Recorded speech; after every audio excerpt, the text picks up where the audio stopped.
beep and hear them introduce themselves.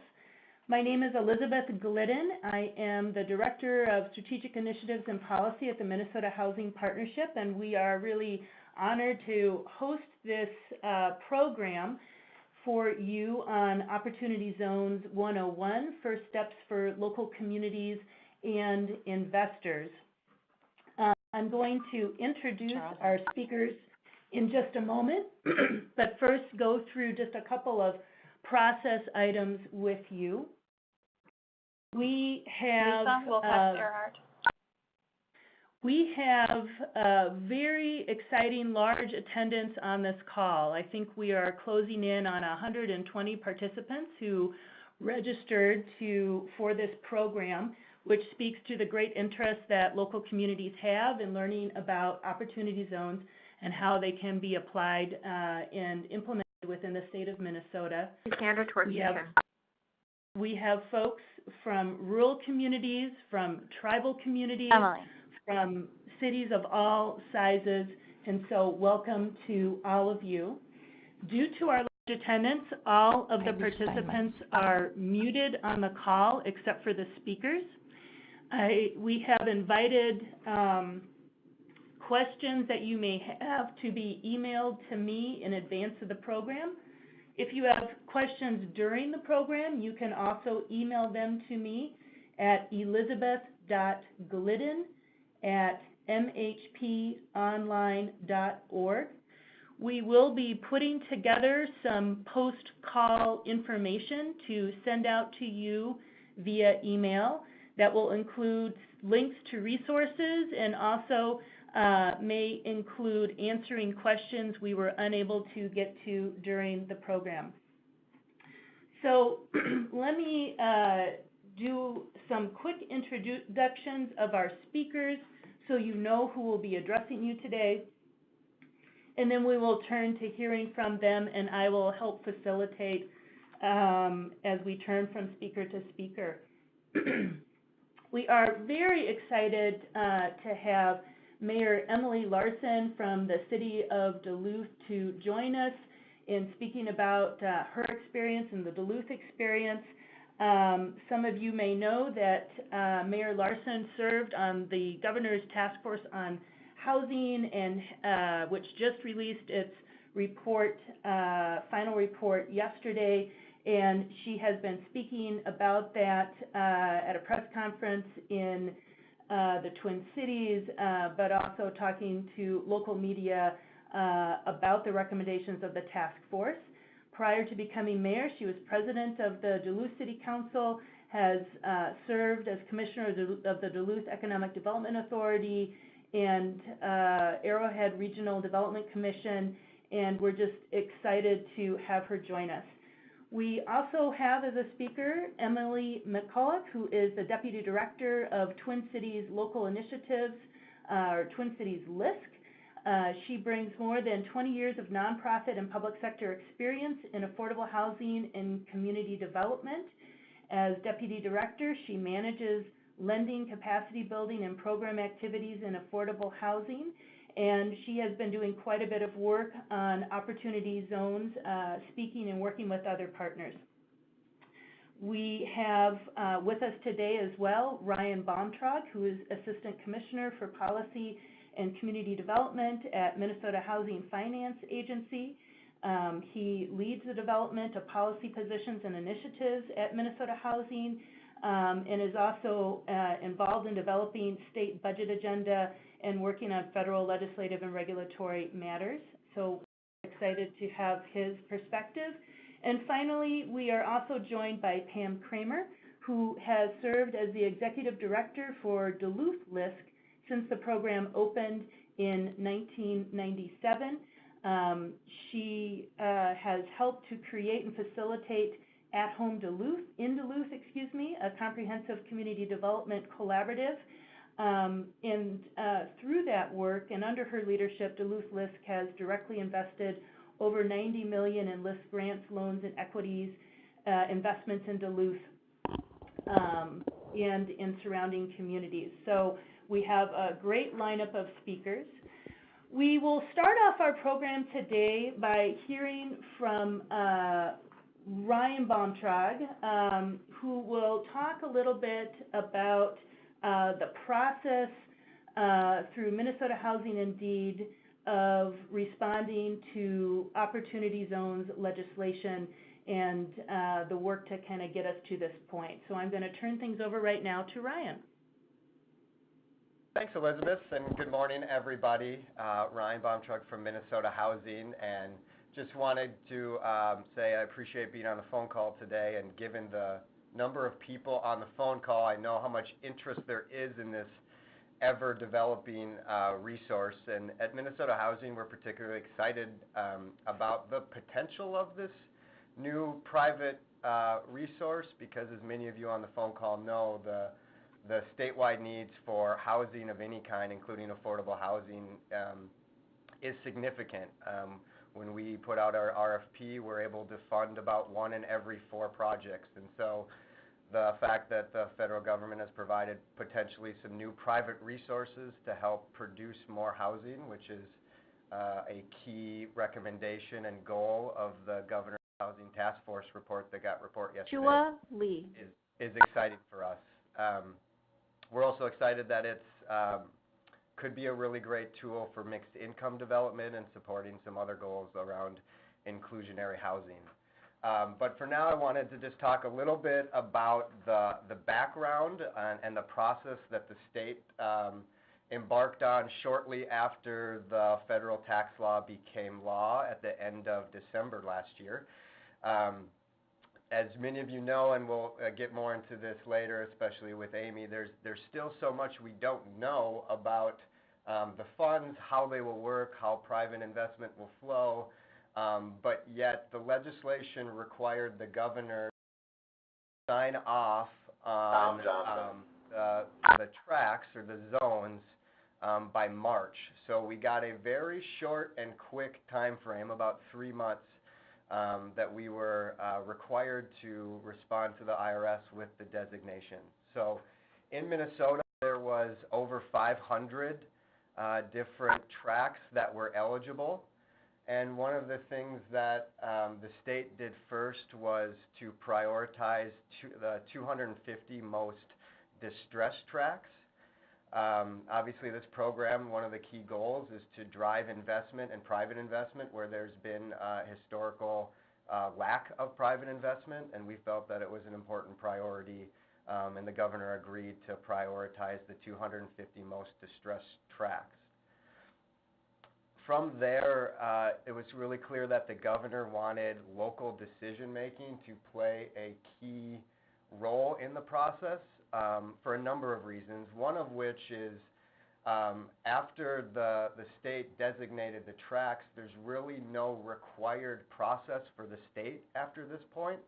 These aren't funds or programs that will be operated by Minnesota Housing or at the Department of Employment and Economic Development. This is really about attracting private investment. And so the governor and the governor's office really wanted local decision-making and local prioritization to ensure that the tracts that got picked, that there was going to be robust interest in those communities and community groups and those working in those communities to ensure that the tracts that got picked, that there was at least the potential for private investment to flow into every one of the tracts. And that's largely because the state could only designate 128 of the 500 that were eligible. So unfortunately, like too many of our programs, this isn't going to meet all of the needs that are out there, and we could not designate all the tracts that were worthy of being selected. So what that led to was really reach out in an application to all 87 counties, the 4 cities of the first class, including Duluth, who you'll hear about later, and the 11 tribal nations. Collaboration was encouraged, although not required, but we did see a lot of collaboration around the prioritization of the tracts in each of the counties, which we were really felt proud about that. We worked to distribute the materials around mid-February, and the application process was based on 7 key principles. wanting to make sure that the needs of low-income communities and other partners serving the zones were being met, that the application or the communities were looking to further goals around equity and inclusion, that to the extent possible, although very early on, that if there were commitments to support the zone, we wanted to know about them. We also looked at development possibilities in each of the tracts and each of the zones that were submitted by communities, and you'll hear more about that from Duluth.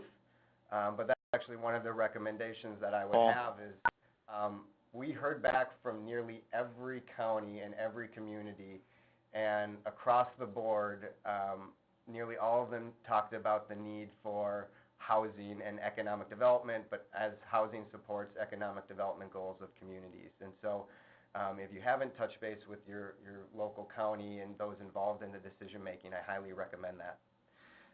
The other things that we included in the principles was engagement. We wanted the local decision makers to have a process, albeit very short, because we weren't given a lot of time by the federal government to do a robust engagement process, but that was also a really key priority for the governor. And then we looked at the total investment potential and the potential for really positive impact in terms of what projects are we aware of now, or that communities are beginning to talk about where additional private resources could really help move them along at the lower level. Lastly, one of the things we looked at is 128 tracts, and we had to balance geographic equity as well. So that was a key consideration for the governor and also for the communities as they looked within their counties about where the tracts were and wanting to bring some balance into the region to the extent that they could. One of the things that I think is helpful to point out from the state perspective is that we did, I think in almost all cases, go with the first priority tracts that communities picked. And I think that while we couldn't select other tracts, and I know many communities wanted us to select more, but we couldn't, the fact that we could meet communities' highest priorities identified at the time was something that was comforting to us, knowing that there's so much more to be worked out in regulations and how the funds would work, but we felt really comfortable and confident that at least at the beginning of the process, knowing what we knew, that the communities with the tracts that were picked, that they were the top priorities for the communities. At Minnesota Housing, it was really important that we worked with the Department of Employment and Economic Development. The uses are very broad. There's nothing specific about affordable housing, yet we know that the needs are so significant, and we heard a lot about it and saw a lot about it in comments and proposals that we got back from communities. So we worked hand in hand with the Department of Employment and Economic Development. Their website continues to be updated with any information that's available about opportunity zones. There's still a lot of information that we're waiting to get from the Treasury Department and Internal Revenue Service Department about further details, but their website's kind of been ground zero, and we can circulate that if people on the call haven't seen that, but that's where we're putting up-to-date information that we're getting from the federal government. So with that, I think I'll stop there. That's really the process that the governor and the governor's office and we at Minnesota Housing and DEED went through to make the recommendations. Maybe John, I'll pause. The last thing I'll say is at Minnesota Housing, one of the things, if you're familiar with our work and how we allocate resources, we have geographic priorities. And so we did look at the census tract and overlaid the agency's geographic-based priorities around workforce development areas, transit priority areas, economic integration to see the overlap and to see the potential where there might be some synergy between some tax credit properties and then also some potential new investment and new private investment in tax credit deals. So we did look at that and are continuing to do that as we evaluate the RFP for this current year. So with that, I think I will kick it over to Amy, who will talk a little bit more about what the heck an Opportunity Zone Fund is. Thank you, Ryan. And we will turn now to Amy McCulloch, who is the Deputy Director of Twin Cities LISC, who will ground us in more of the basics around what Opportunity Zone funds are, how to incent investors, and some project examples and other good information. Thank you, Amy. Thank you, Elizabeth. Hello, everyone. Good morning.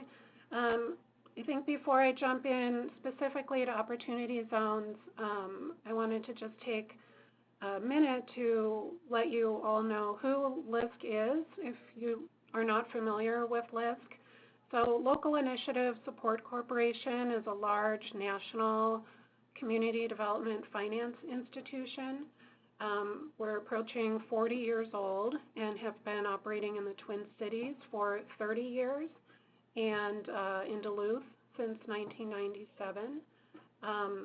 We have kind of a large family of LISC partners or groups within our organization. We operate in more than 30 local markets across the country.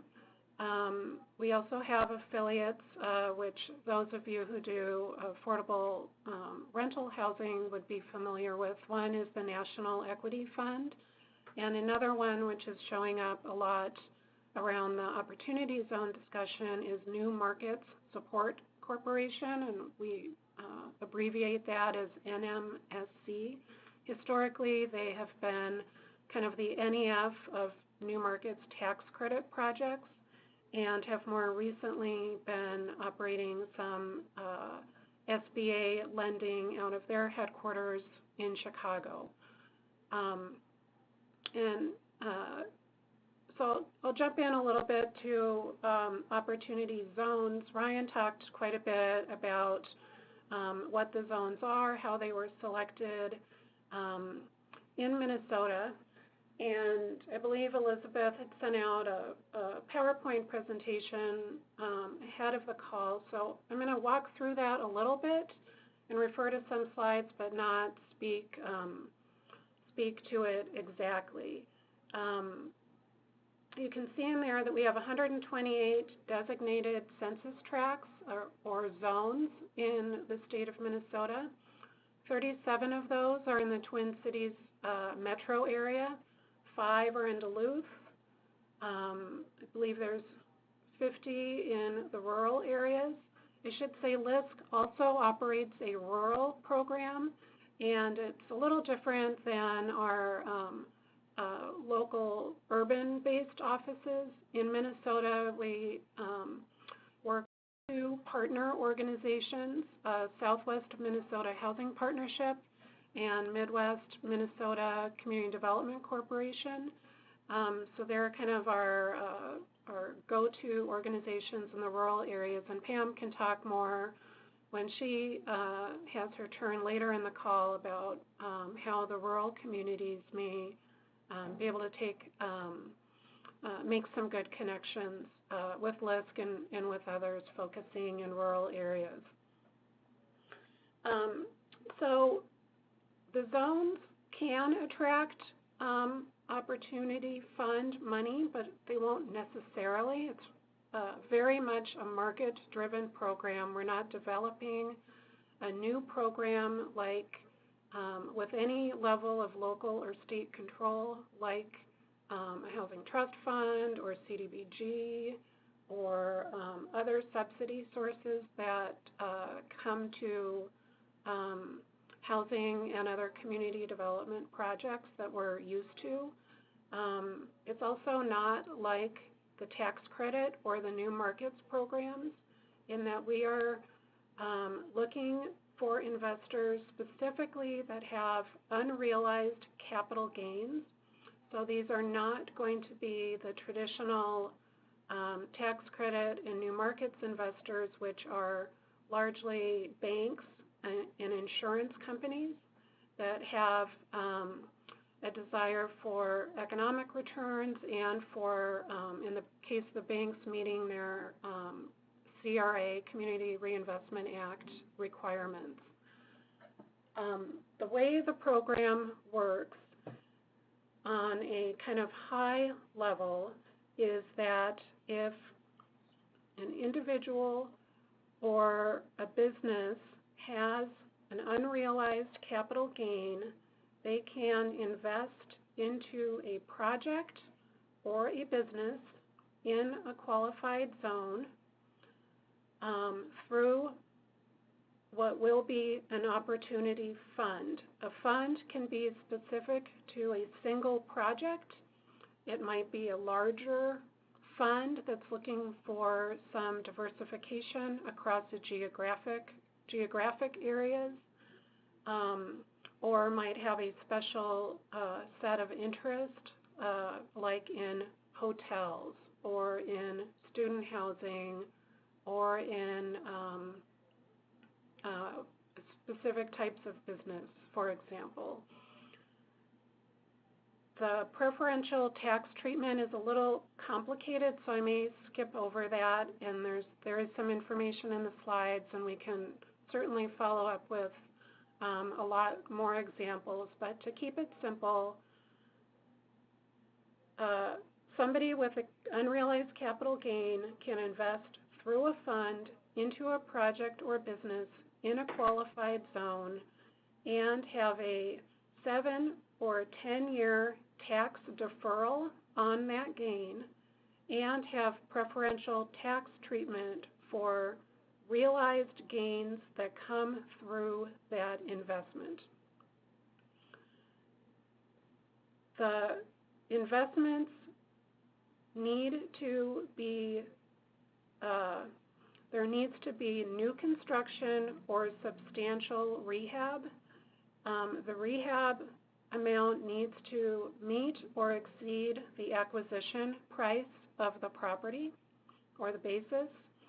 So we won't be seeing investors come and sit on land in high poverty neighborhoods and kind of wait, get the tax advantage and wait for some market appreciation. They have to make substantial improvements on the property within 30 months of placing their investment. There are a number of different kinds of projects which are eligible.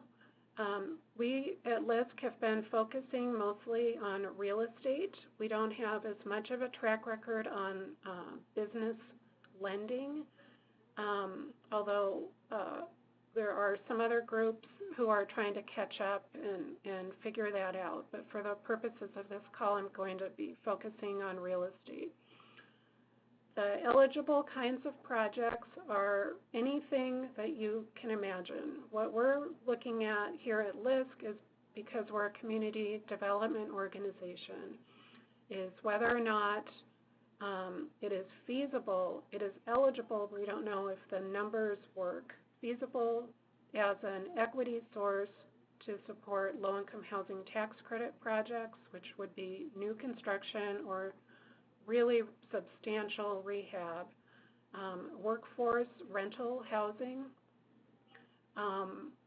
community facilities, mixed use projects, mixed income rental projects, commercial projects which may be along commercial corridors, or some larger job creator projects that are inside the zones. Those may be things similar to what the port authorities tend to do, attracting new businesses with a goal of some job creation.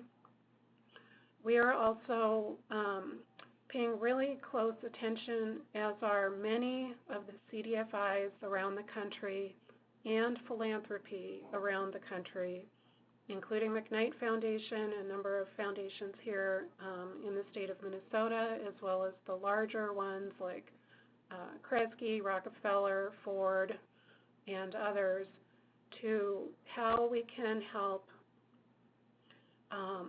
steer investments towards projects that directly benefit low-income residents of the zones or adjacent areas in the community, and businesses that are in the community that are really generating new jobs for low-income people in the community. So very much around what I'm sure everybody on this call shares, a real mission focus about how to direct resources for those kinds of projects.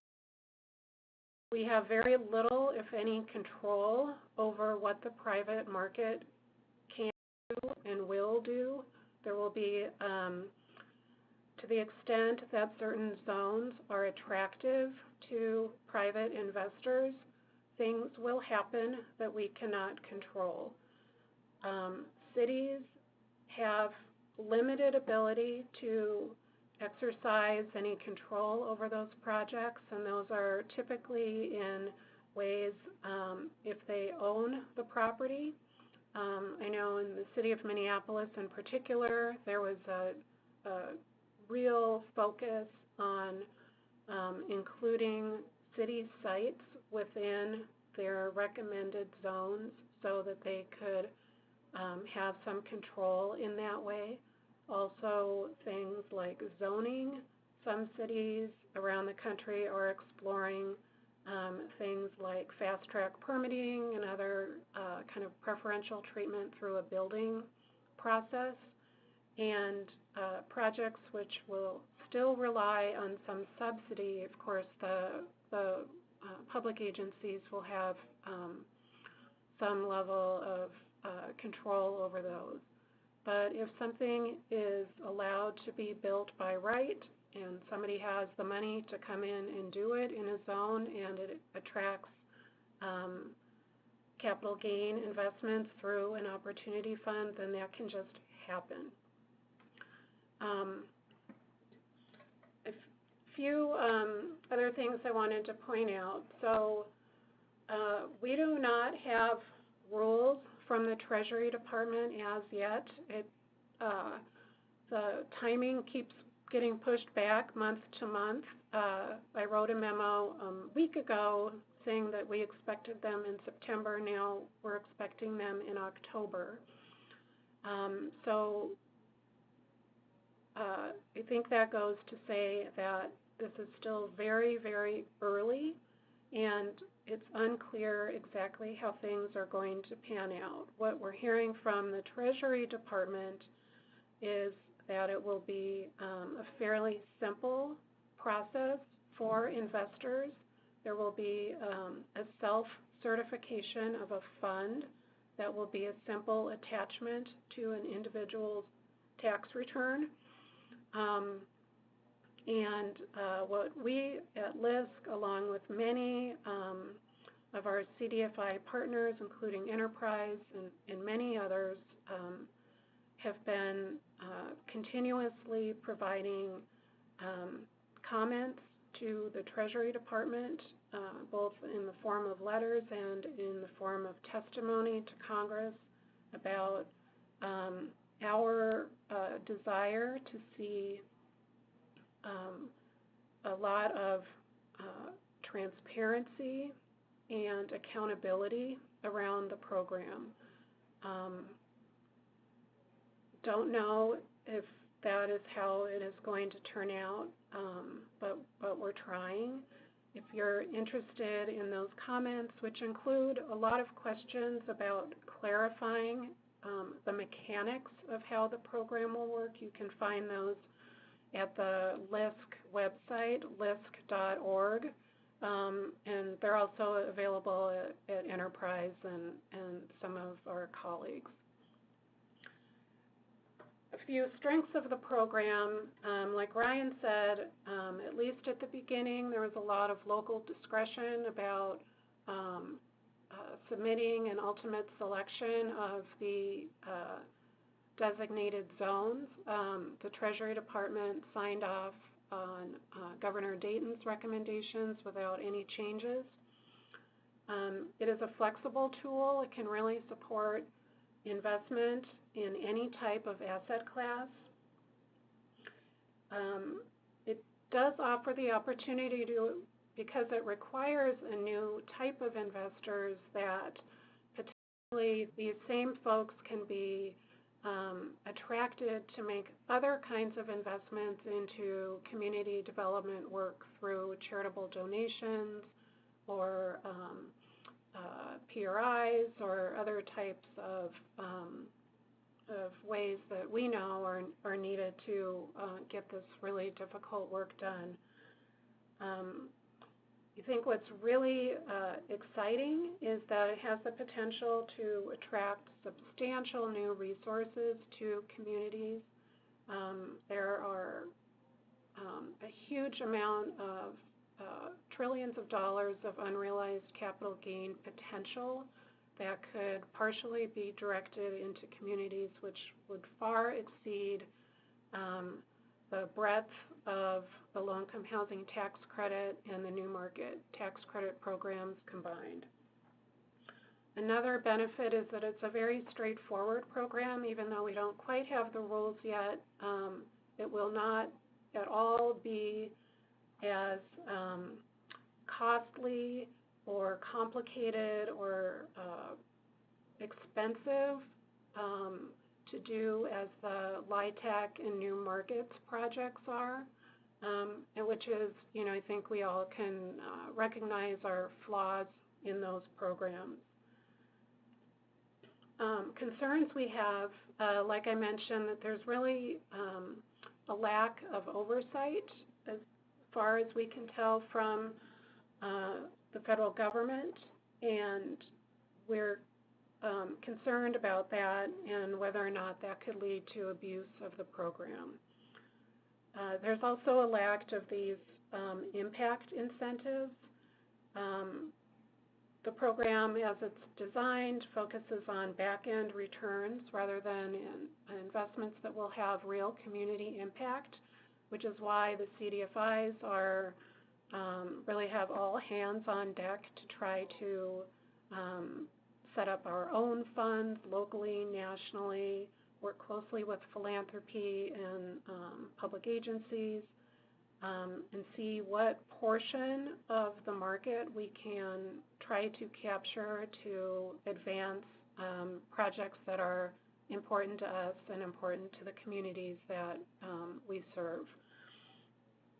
Amy, this is Elizabeth. Yeah. Amy, this is Elizabeth, and if you can maybe just take a last 2 minutes, and then I'm about to wrap up. So, just the last 2 points I'll make on concerns is there is a great level of concern, especially in some communities, about gentrification and displacement, and that goes to our same approach as addressing community impact.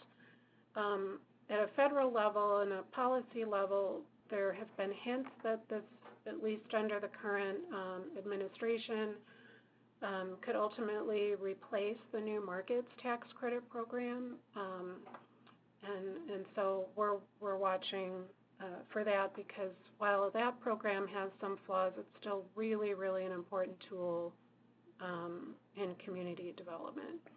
So I'll wrap up and pass on to Elizabeth and Emily. All right. Thank you so much, Amy. I know that you are doing a lot of important work just to kind of lay that ground understanding of how communities can take next steps. And I'm excited to turn it over. This is a great segue to Mayor Emily Larson to talk about what her work in the city of Duluth and broadly on housing, but specifically on opportunity zones and how they're trying to take advantage of that opportunity.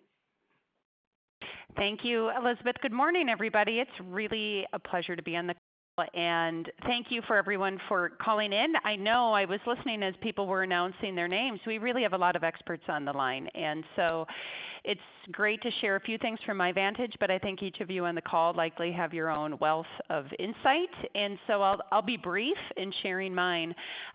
First of all, I think we see in the city of Duluth this opportunity zone is just a tremendous opportunity and something really important to see us advanced multiple goals across the city. We are and will be working very, very closely with Duluth LISC, who has helped us convene a meeting along with Norspan Group here in Duluth, which is a regional economic development entity. Back in July, we had a meeting of about 70 people, 70 stakeholders from across the city and the region come together to learn about what an opportunity zone looks like, what we are anticipating. We are all, of course, still waiting to get full clarity on the rules and transparency and other elements. But in the meantime, we are just really excited about what we think this can do. So I think I just want to share a little bit from my vantage about what I'll be looking for and looking at. The opportunity zones that have been identified here in Duluth really encompass a significant swath of our city and really a lot of the areas that we are already putting tremendous focus into through our economic development activities, through our targeted housing activities. And my biggest hope for the opportunity zones is that we are able to really package together in a way that that can allow these dollars and this really innovative new opportunity to do good while really doing well. And I'm not yet clear on what my perspective or what my leverage as a mayor could do to make some of that happen. But I have been thinking a lot about the fact that in the city of Duluth we are experiencing a supply issue for housing at many income levels and many housing style levels, but certainly the deeply housing is an area where we need more, we need support, and we need ways that we can permanently size housing creation to make that to make those projects be something that can work. And what I've been thinking a lot about is that we can't make it's sounding like we can't make undue requirements through the opportunity zone if there are investments that are prepared and ready, and businesses or properties or housing developments that are ready to get those dollars into work. There aren't a whole lot of layers of requirement I can put on as a mayor. However, some of what as municipalities I think we can do, or counties, if there are counties on the call as well, and I know there are some tribes on the call, but some of what we can do is, we do need to interact as it relates to zoning and planning, and those are the tools that we will have. It's very likely that every significant project that comes forward through an opportunity zone investment will require some kind of interaction with our planning commission or our city council.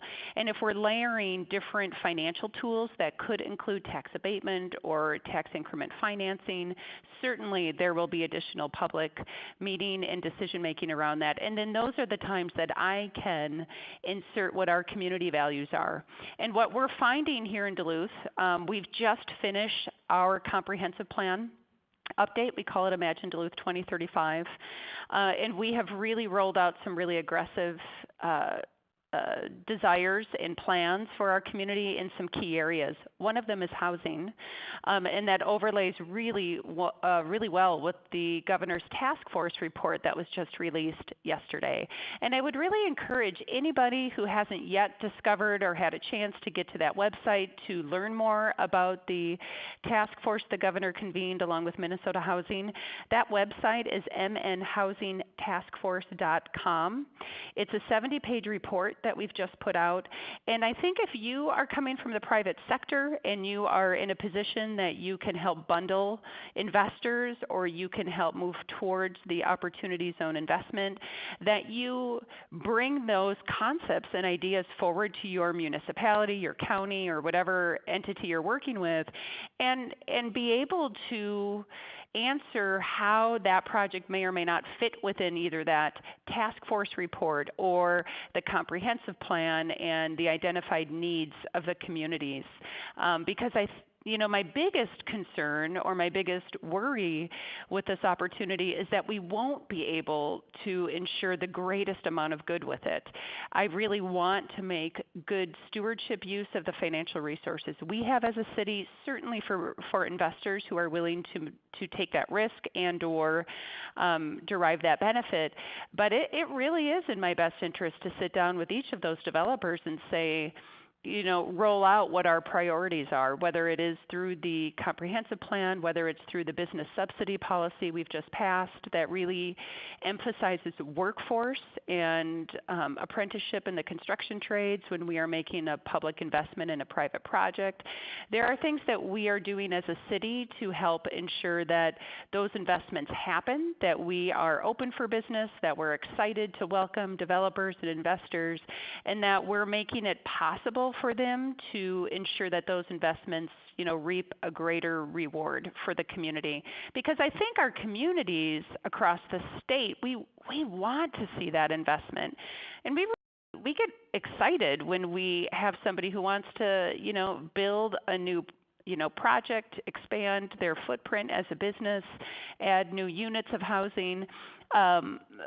And we want to cheerlead that project through and be able to get behind it with all that we have. So those are some of the factors and lenses that I'm going to be looking through as some of these projects come to me. And really just this week we've met with developers who are, bringing forward really exciting ideas. And I'm thrilled that Duluth is looking like a space where those developments can happen.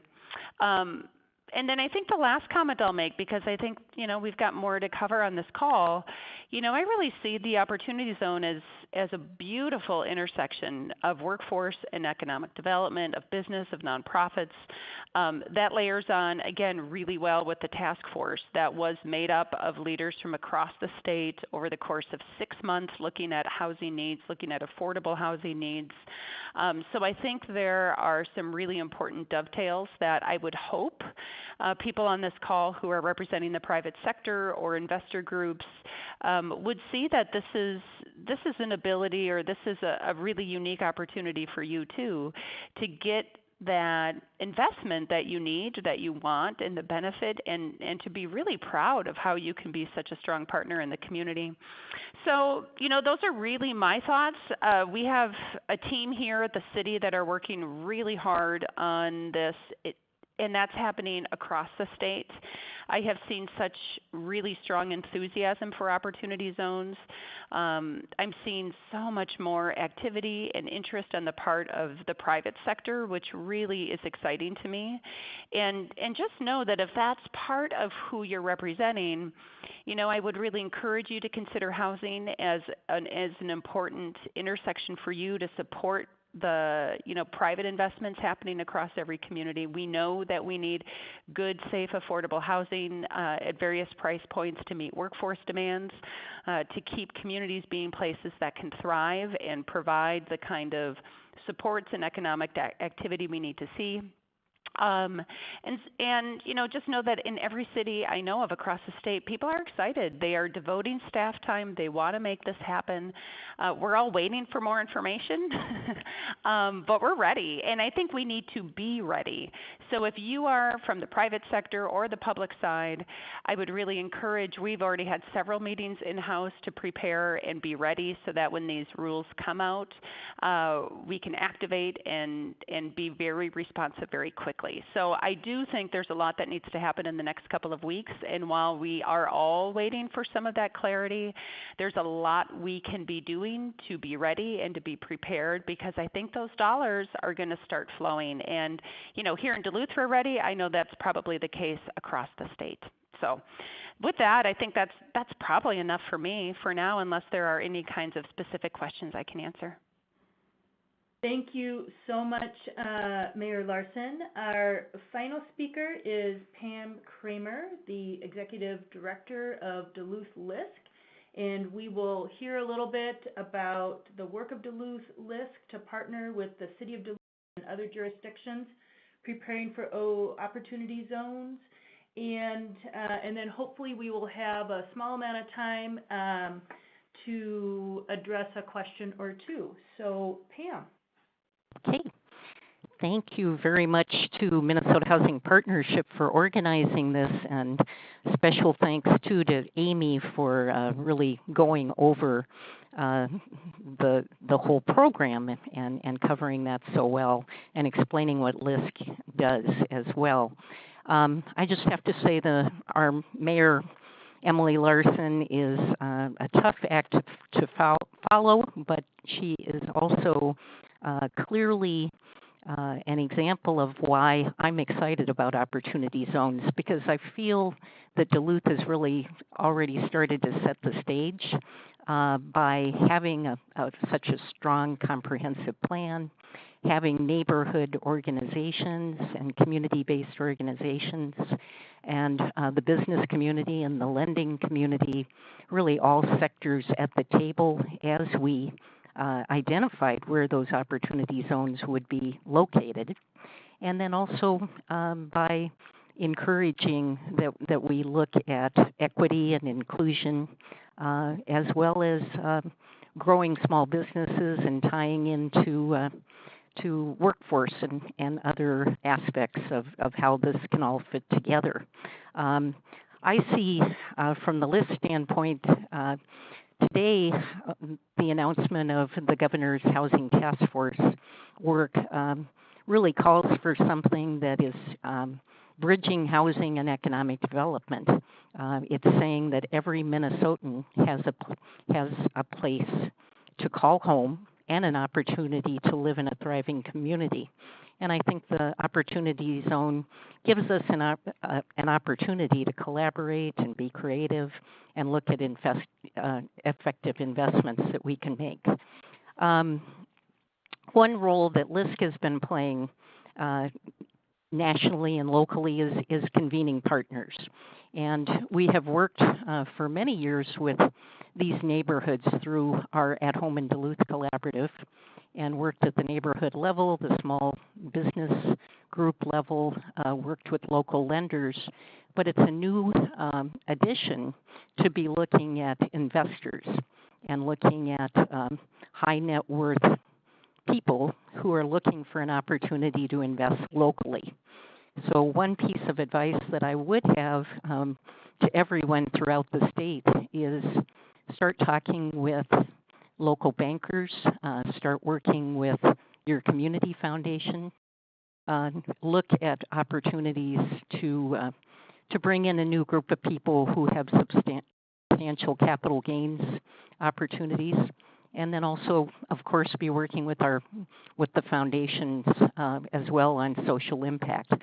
And that's one role that LISC is trying to play. We're looking at how do we serve as a broker to start to align people, mission-based private and public sector partners with investors who we haven't worked with in the past as much, and also look how we can work with community banks and brokering institutions to start to talk with and meet with investors. The mayor mentioned and Amy mentioned we had held a session on July 10th, and that was an opportunity to start talking with private sector investors, also to bring together nonprofit and for-profit developers who already have projects in the pipeline.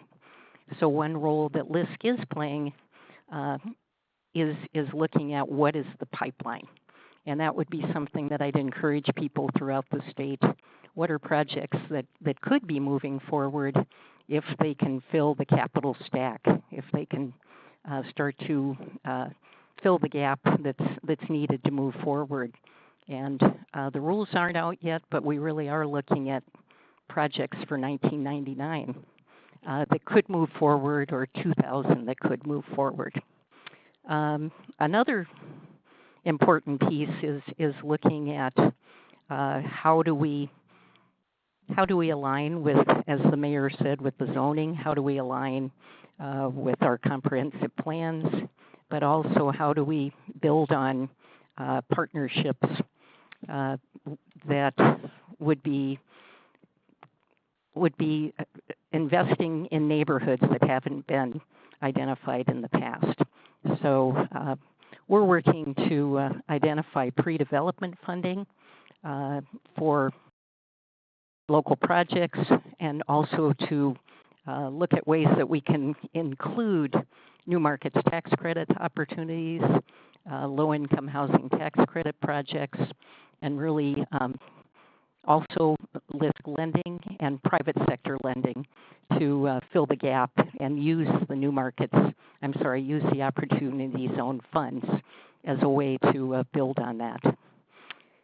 I know that there are people on the phone that are from some of the rural areas and throughout the state, and we've had an opportunity to work with Northspan, who is a nonprofit group.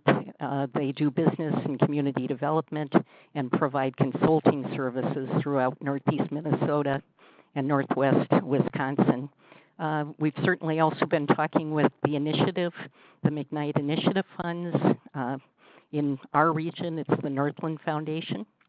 And I'd also say that regional development commissions and county governments are also a resource that could be used to look at how you connect the dots and start to identify partnerships.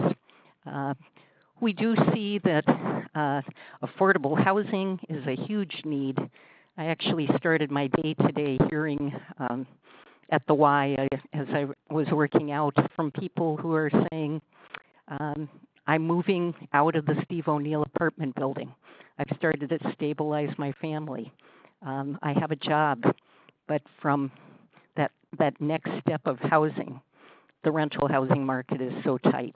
So one of the key issues we're also trying to explore locally is how do we get to that next stage housing? How do we help small contractors or small businesses through this opportunity fund perhaps grow their business as well as look at the equity investment in the real estate?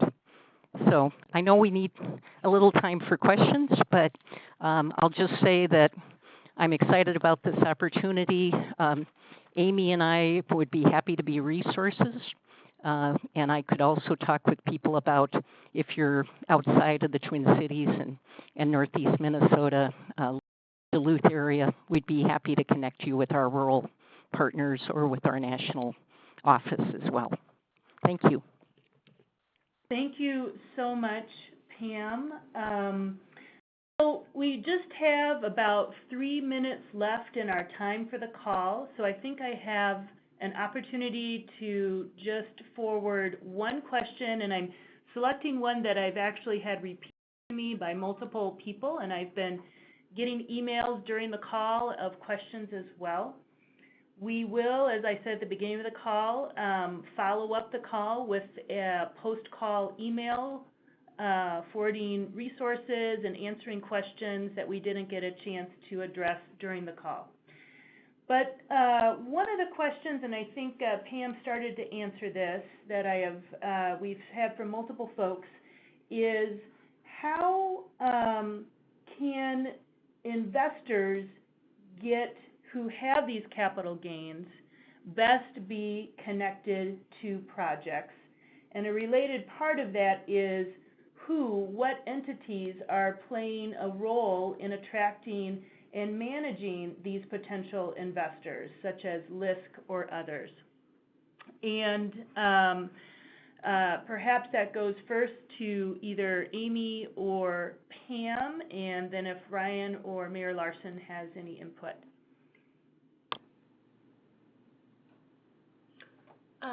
This is Amy. I can take a first crack.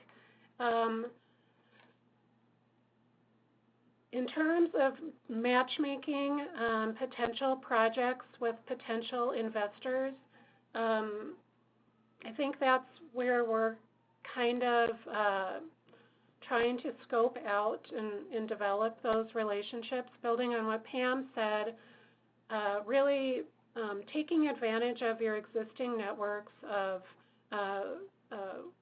local government, elected officials, community bank partners, leading businesses in your communities, and foundations, particularly community foundations that might be managing donor funds, I think is a good place to start. If you're in the Twin Cities and Duluth or Northeast, Pam and I would like to talk with you and see how we might be able to help more directly. LISC, our New Market Support Company and NEF affiliates will be providing fund management services for opportunity funds that are not assembled by us. And that's something also still developing. We won't be the only ones doing that, but that's kind of part of the back office services that people might be looking for that we can provide. And we have Pam, if you had 30 seconds, you can take that, and then we need to end the call. I think Amy covered it well. We'd be happy to talk with anyone within Duluth and this area and connect you up with others. But I will say, we're hearing a lot of developers as well, so a key thing is identifying a pipeline and looking at how we start working together. Thank you so much. Thank you again to everyone for joining this call, and a special thank you to Mayor Larson, Ryan Baumtrog, Amy McCulloch, and Pam Kramer, our speakers. I will look forward to following up with some information. And clearly, this is a topic that I think we need to address again due to the high interest. Have a wonderful day, everyone.